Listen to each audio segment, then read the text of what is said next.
আমাদের সঙ্গে ঠিক এই মুহূর্তে অনলাইনে যুক্ত হয়েছেন বিএনপির সাবেক সংসদ সদস্য ওয়াদুদ ভূঁইয়া। থাকবেন আমাদের সঙ্গে ইসলামী আন্দোলন বাংলাদেশের কেন্দ্রীয় সাংগঠনিক সম্পাদক শাহ ইফতেখার তারিক এবং আলোচনা এক পর্যায়ে যুক্ত হবেন এনসিবির যুগ্ম সদস্য সচিব এস.এম. সাইফ মোস্তাফিজ।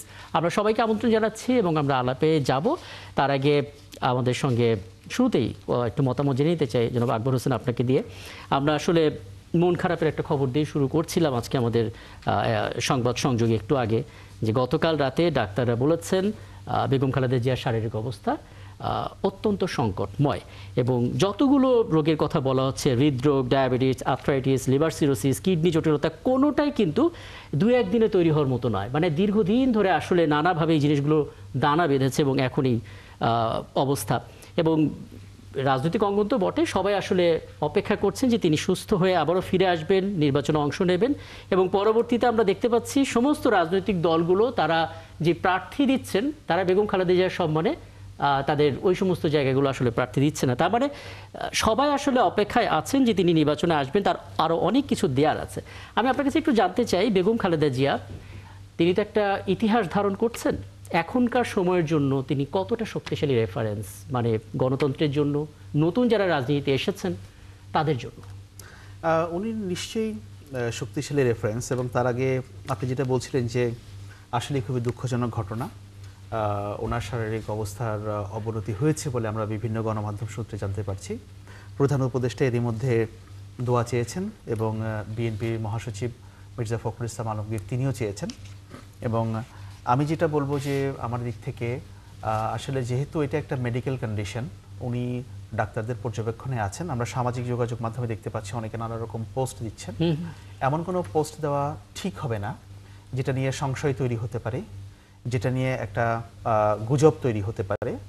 আমাদের উচিত হবে যে ডাক্তাররা যতটুকু ব্রিফ করছেন, ডাক্তাররা যতটুকু সংবাদ মাধ্যমকে জানাচ্ছেন, সেটার উপরেই আমাদের নির্ভর করা এবং জানা। কারণ ওনার শারীরিক অবস্থা কোন পর্যায়ে আছে এবং সেটা কোন দিকে যাচ্ছে, সেখানে ডাক্তাররা কী ধরনের চিকিৎসা ওনাকে দিচ্ছেন, এটা বলার একমাত্র এখতিয়ার শুধু ডাক্তারদেরই। এখানে চিকিৎসকদের ব্যতীত অন্য কেউ সামাজিক যোগাযোগ মাধ্যমে কোনো রকমের অনুমান করা কিংবা সেটা নিয়ে আগ বাড়িয়ে কোনো কিছু বলা, এটা ঠিক হবে না। কারণ উনি বাংলাদেশের সাবেক প্রধানমন্ত্রী, 3 বার প্রধানমন্ত্রী ছিলেন এবং খালেদা জিয়া বাংলাদেশের একমাত্র পলিটিশিয়ান যিনি নির্বাচনে কখনো হারেননি। এবং আপনি যে প্রসঙ্গটা তুললেন যে এই সংকটময় অবস্থায় রাজনীতির ওনার রোলটা কি বা ওনাকে কতটা ঐক্যের প্রতীক হিসেবে দেখা হচ্ছে, খালেদা জিয়া এখন বাংলাদেশের রাজনীতিতে সিম্বল অফ ইউনিটি, এটা আপনারা জানেন। এবং এটা আপনিই বলছিলেন যে বিভিন্ন রাজনৈতিক দল বলছিলেন যে উনি যেখানে প্রার্থী হবেন সেখানে আর অন্য কাউকে প্রার্থী দেওয়া হবে না, বলেই দিয়েছেন। যেমন গতকাল কিন্তু রাশেদ খান বললেন যে তারা যে প্রার্থী দিয়েছেন বেগম খালেদা জিয়া যে সমস্ত আসনগুলোতে নির্বাচন করবেন বলে মনে হচ্ছে, তারা তার সম্মানে সেখানে প্রার্থীতা দিবেন না। এটা একটা খুব ভালো সিদ্ধান্ত। তো যাই হোক, এখন আমরা ডাক্তাররা কি বলেন, ডাক্তাররা কতটুকু আপডেট দিচ্ছেন আমাদেরকে, সেটার উপরে আমরা নির্ভর করব এবং সেটার ভেতরেই আমরা সীমাবদ্ধ থাকব। এটাই আমাদের থাকা উচিত বলে আমি মনে করি। খুব স্পষ্ট বক্তব্য। আমি একটু বিএনপির সাবেক সংসদ সদস্য ওয়াদুদ ভূঁইয়ার সঙ্গে যুক্ত হতে চাই। ওয়াদুদ ভূঁইয়া, আপনাকে আমন্ত্রণ জানাচ্ছি, অনেক ধন্যবাদ জানাচ্ছি, আপনি আমাদেরকে সময়টা দিচ্ছেন। আমরা একদিকে বেগম খালেদা জিয়া দ্রুততর সময়ের মধ্যে সুস্থ হয়ে ফিরে আসার প্রত্যাশা যেমন জানাচ্ছি, অন্যদিকে আরেকটা শঙ্কার খবরও আছে যে মির্জা ফখরুল ইসলাম আলমগীর তিনি বলেছেন সোশ্যাল মিডিয়া ব্যবহার করে মব তৈরি করা হচ্ছে। এবং আমার কাছে যে তথ্য আছে, গেল 7 দিনে শুধুমাত্র বেগম খালেদা জিয়াকে নিয়ে 13টি গুজব ছড়িয়েছে এবং এই সংখ্যাটা দ্বিগুণ করলে হয় 26। সেই 26টি গুজব ছড়িয়েছে বিএনপি মহাসচিবকে ঘিরে। আজকেও সেই গুজব ছড়িয়েছে। আমরা দেখতে পাচ্ছি একটা ন্যারেটিভ তৈরি হচ্ছে, গুজব সংঘবদ্ধভাবে তৈরি করা হচ্ছে রাজনৈতিক ব্যক্তিদের টার্গেট করে। এবং আপনারা দুজন আছেন, দুজনেই যে রাজনৈতিক দলের প্রতিনিধিত্ব করছেন, দুজনকে আমি গুজবের শিকার হতে দেখেছি। সেই দলভিত্তিক গুজবের কতটা শঙ্কা তৈরি করছে আসলে রাজনীতিকে এবং নির্বাচনকে ঘিরে? এটা অত্যন্ত আশঙ্কাজনক এবং দেশের গণতন্ত্র উত্তরণের জন্য বিপজ্জনক সংকেত। এটা শুধু যারা সোশ্যাল মিডিয়াতে এই সকল গুজব সৃষ্টি করছে তারাই কিন্তু এটার পিছনে নেই। এটার পিছনে একটি বড় রাজনৈতিক দল আছে এবং আমাদের সীমানার বাইরের কিছু গোয়েন্দা সংস্থা আছে। তারা এই সমস্ত মানে অনলাইন ভিত্তিক এটাকে বট বাহিনী বলছে অনেকেই। এটা একটি বিশেষ সংগঠনের বট বাহিনী। এক একটা ব্যক্তির, একটা মানে মানুষের বা ছেলে বা যুবক তরুণ এদের প্রায় 10 থেকে 15টা করে আইডি আছে। এই আইডিগুলো দিয়ে তারা এই সকল করছে।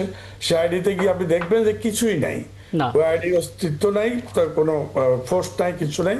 তারা শুধু গুজবের কাজে ব্যস্ত। এবং বেসিক্যালি এদের উদ্দেশ্য হলো দেশে একটা অস্থিতিশীল পরিস্থিতি সৃষ্টি করা, এবং এটা রাষ্ট্রের জন্য, গণতন্ত্রের জন্য, নির্বাচনের জন্য খুবই হুমকি আমি মনে করি। খুব স্পষ্ট বক্তব্য।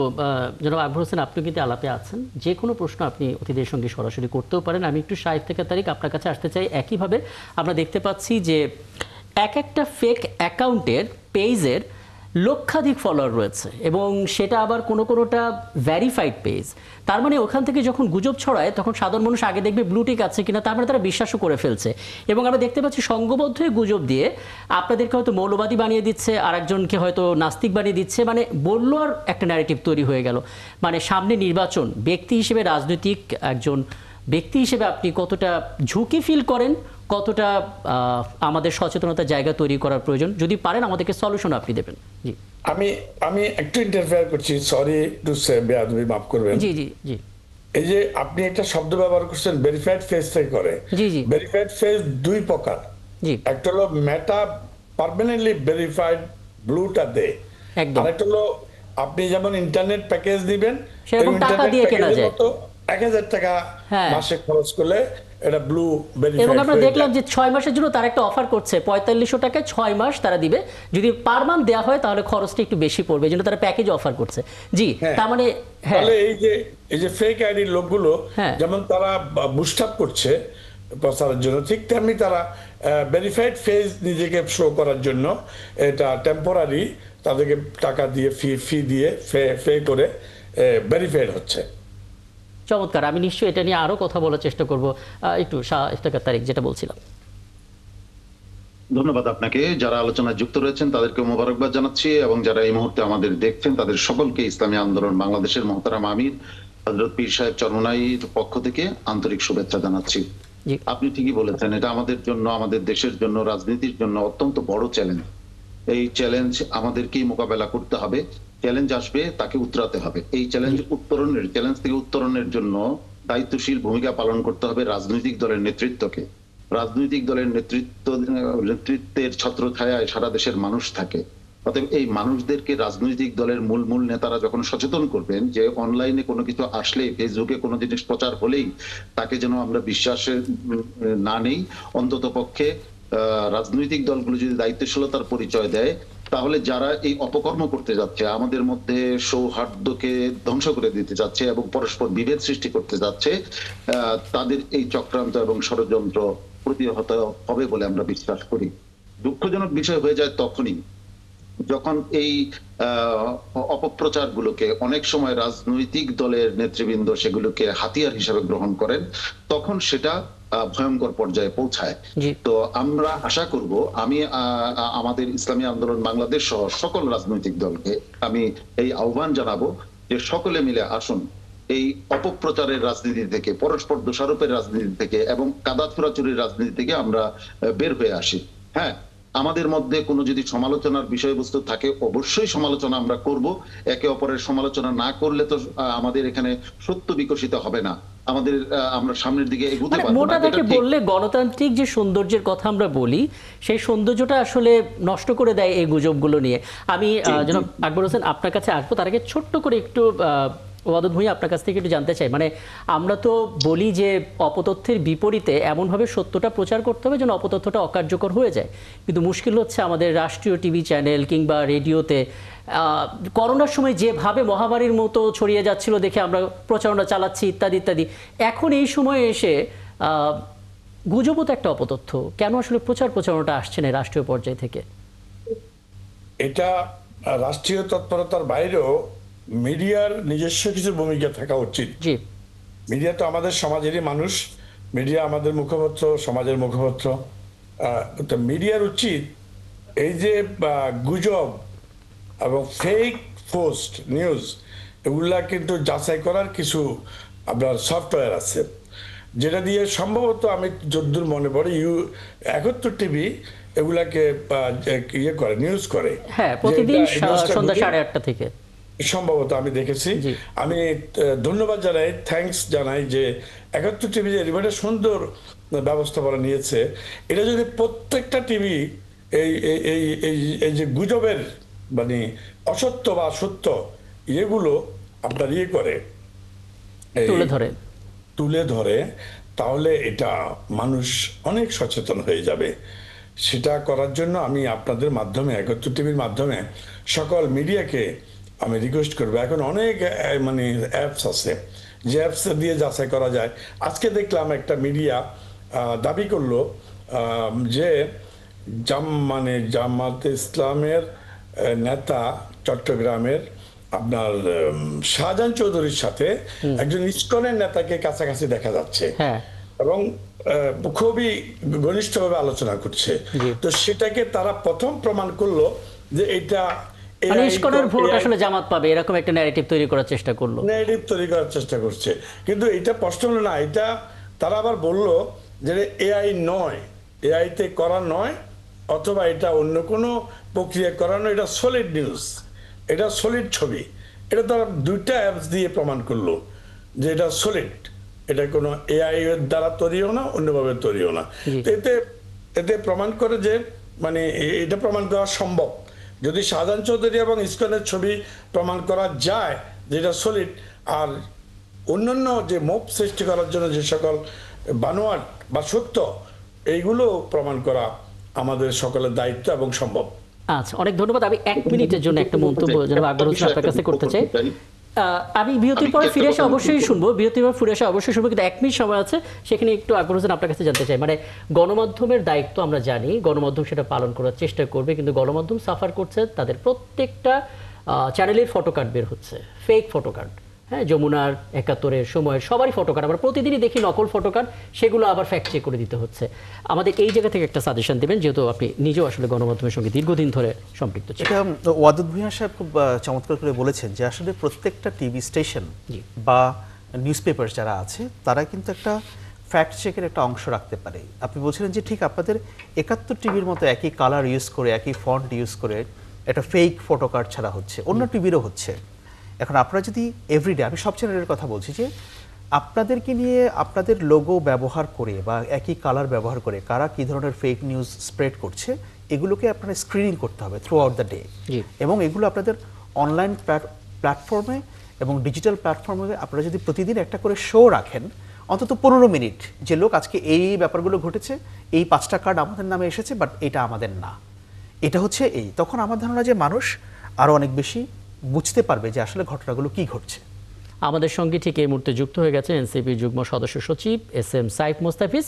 তবে আমরা এর আগে শাহেদ তারিকের সঙ্গে একটু কথা বলতে চাই, তিনি আসলে কিছু একটা বলতে চাচ্ছিলেন।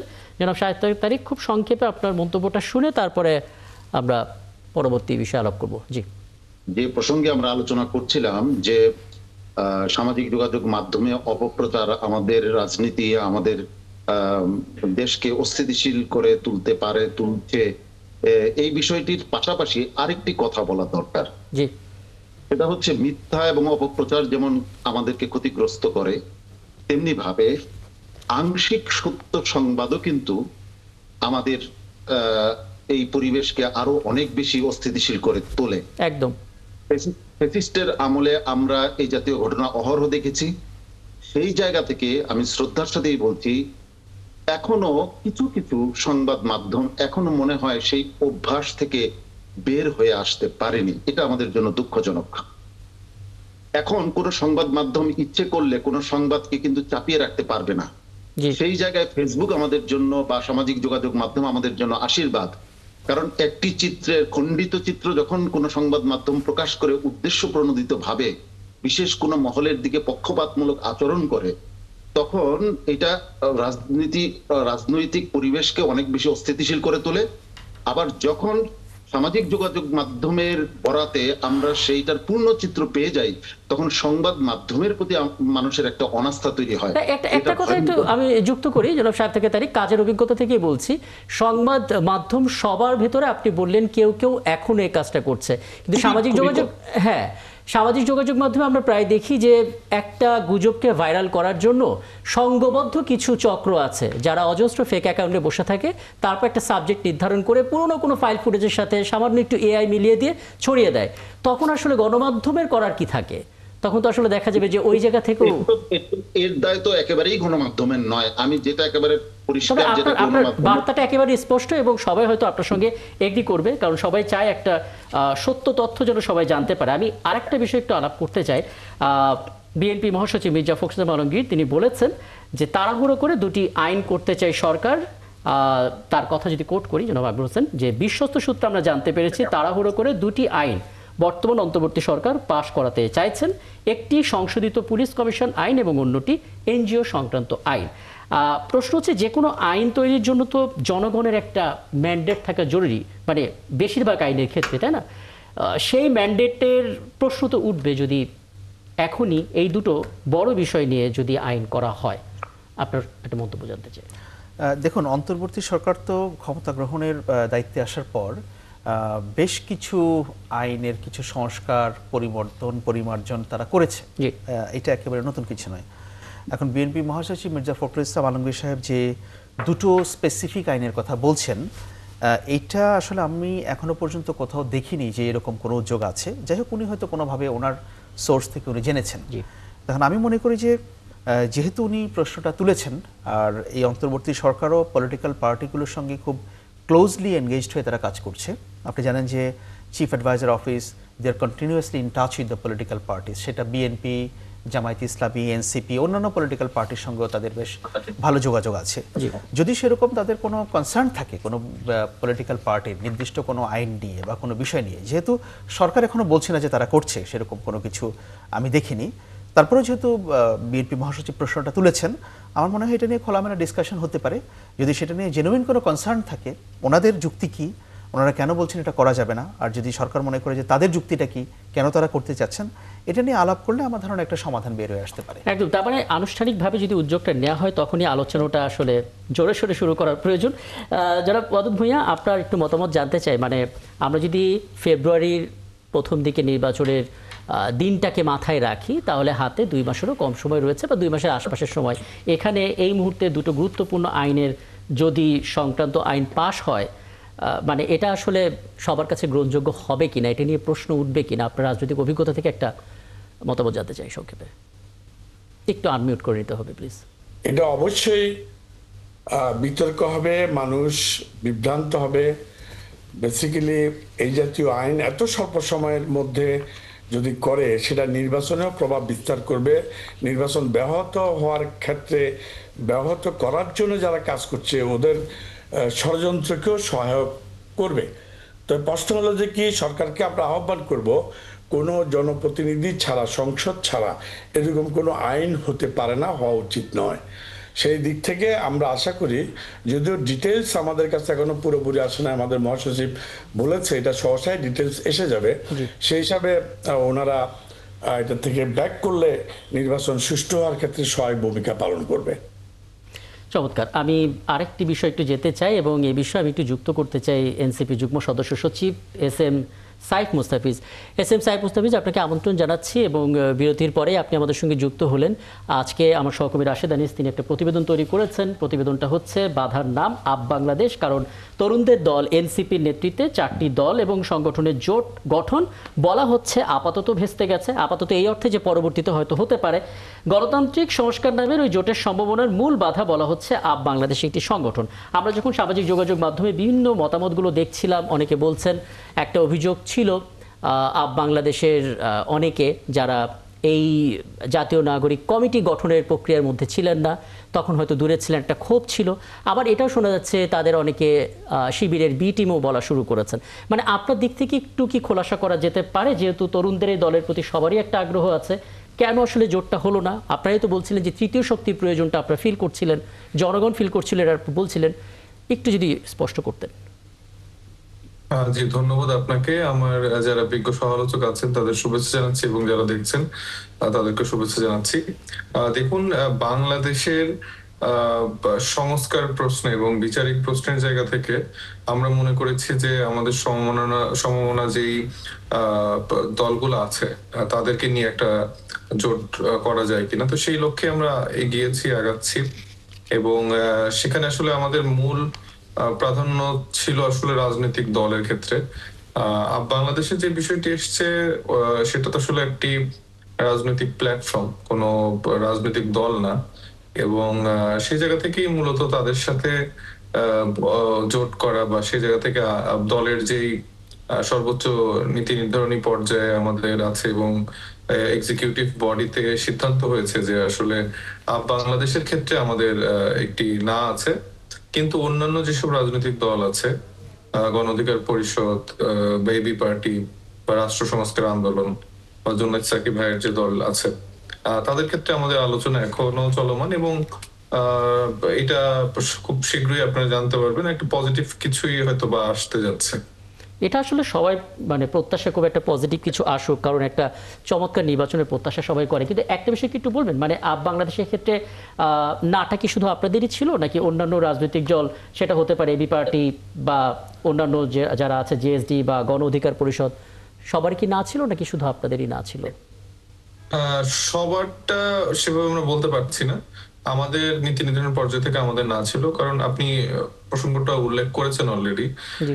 বাংলাদেশ আমাদের রাজনৈতিক দল গঠন করার আগে জাতীয় নাগরিক কমিটিতে তাদের কিছু কিছু মানুষ আমাদের সাথে যুক্ত ছিল এবং পরবর্তীতে তারা দেখা যাচ্ছে যে কিছু তাদের কিছু চাওয়া পাওয়ার জায়গা ছিল, সেটা হয়তো বা ফুলফিল না হওয়াতে আমাদেরকে একটা মিথ্যা এলিগেশন বা এরকম একটা জায়গা থেকে তারা দলে তো যুক্ত ছিল না, কিন্তু বাইরে থেকে তারা বিভিন্ন ভাবে একটা দোষারোপের জায়গা তৈরি করছিল। তো সেটা আসলে একটা সুস্থ রাজনৈতিক ধারার যেই বয়ান বা যেই চিন্তার জায়গা থেকে আমরা রাজনীতিটা করছি সেটা আমাদের আইডিওলজির সাথে যায় না, এবং আমরা সে জায়গা থেকেই আমার মনে হয় যে আমাদের দলের যারা আছেন তাদের এইটাও একটা বড় ব্যাপার হিসেবে কাজ করেছে। এবং মূল প্রসঙ্গ যেটা ছিল সেটা হচ্ছে যে রাজনৈতিক দলগুলোর জোটের ক্ষেত্রে আমাদের সবার একটা পজিটিভ চিন্তা আছে, এবং পাশাপাশি এই ব্যাপারটাও আমার মনে হয় যে আমাদের অনেকের মধ্যে কাজ করেছে। চমৎকার, আপনি অনেকগুলো বিষয় স্পষ্ট করলেন। আরেকটা বিষয় যদি একটু স্পষ্ট করতেন, আপনাদের দলেরই যখন আমরা বিভিন্ন ইন্টারভিউ নিচ্ছিলাম, আমাদের সহকর্মী এবং অনেক গণমাধ্যম এটা দেখেছে, বিএনপি এবং জামাতের সাথেও নির্বাচনী জোটের সম্ভাবনা উড়িয়ে দিচ্ছে না এনসিপি। মানে বিএনপি এবং জামাতের ঠিক এই মুহূর্তে কয়েকটি বিষয়ে অমিল রয়েছে, সম্পূর্ণ ভিন্ন অমিল থাকা দুটো দলের সঙ্গে জোট করার সম্ভাবনা উড়িয়ে কেন দেবেন না? না, আমরা তো উড়িয়ে দেওয়ার কথাটা যেটা আসছে যে সেটা হচ্ছে যে আমরা বারবার বলছি যে বাংলাদেশ প্রশ্নে সংস্কার এবং বিচারিক জায়গা থেকে যে দলগুলি আসলে পজিটিভলি কাজ করতে চায় আমরা তাদেরকে ওয়েলকাম করছি। সেক্ষেত্রে আমাদের সাথে বিএনপি বা জামাত ইসলামী আমাদের জোটে আসতেই পারে। তো যেহেতু আমরা ফ্যাসিবাদ বিরোধী আন্দোলনে সবাই একসাথে লড়াইটা করেছি, তো সেই জায়গা থেকে আমাদের মধ্যে সেই পারস্পরিক শ্রদ্ধাবোধ বা ভালোবাসার জায়গাটা সবসময় কিন্তু আছে। এমন না যে আসলে একদম দাকুড়াল সম্পর্ক করে আমরা রাজনীতিটা করতে চাই। ব্যাপারটা হচ্ছে যে একটা সুন্দর রাজনৈতিক চর্চার জন্য পারস্পরিক শ্রদ্ধাবোধের জায়গাটা থাকা উচিত, এবং যদি বাংলাদেশ প্রশ্নে সংস্কার প্রশ্নে এরকম একজোটের কোনো সুযোগ তৈরি হয় সেক্ষেত্রে মানে বাংলাদেশের মানুষের জন্য যদি এরকম পরিস্থিতিতে যেতে হয় সেই জন্য আমরা সেই ডোরগুলো ওপেন রেখেছি। কিন্তু বর্তমানে যে পরিস্থিতি সেখানে আমরা তৃতীয় শক্তি হিসেবেই আসলে সমমনা দলগুলো নিয়ে আমাদের রাজনৈতিক যাত্রার সামনের দিকটাকে অগ্রসর করে নিয়ে যাওয়ার চেষ্টা করছি। আচ্ছা, জনাব আকবর হোসেন, আপনি কিছু জানতে চাইবেন? না, আমার অবশ্য ওনার কাছে কিছু জানতে চাওয়ার নেই।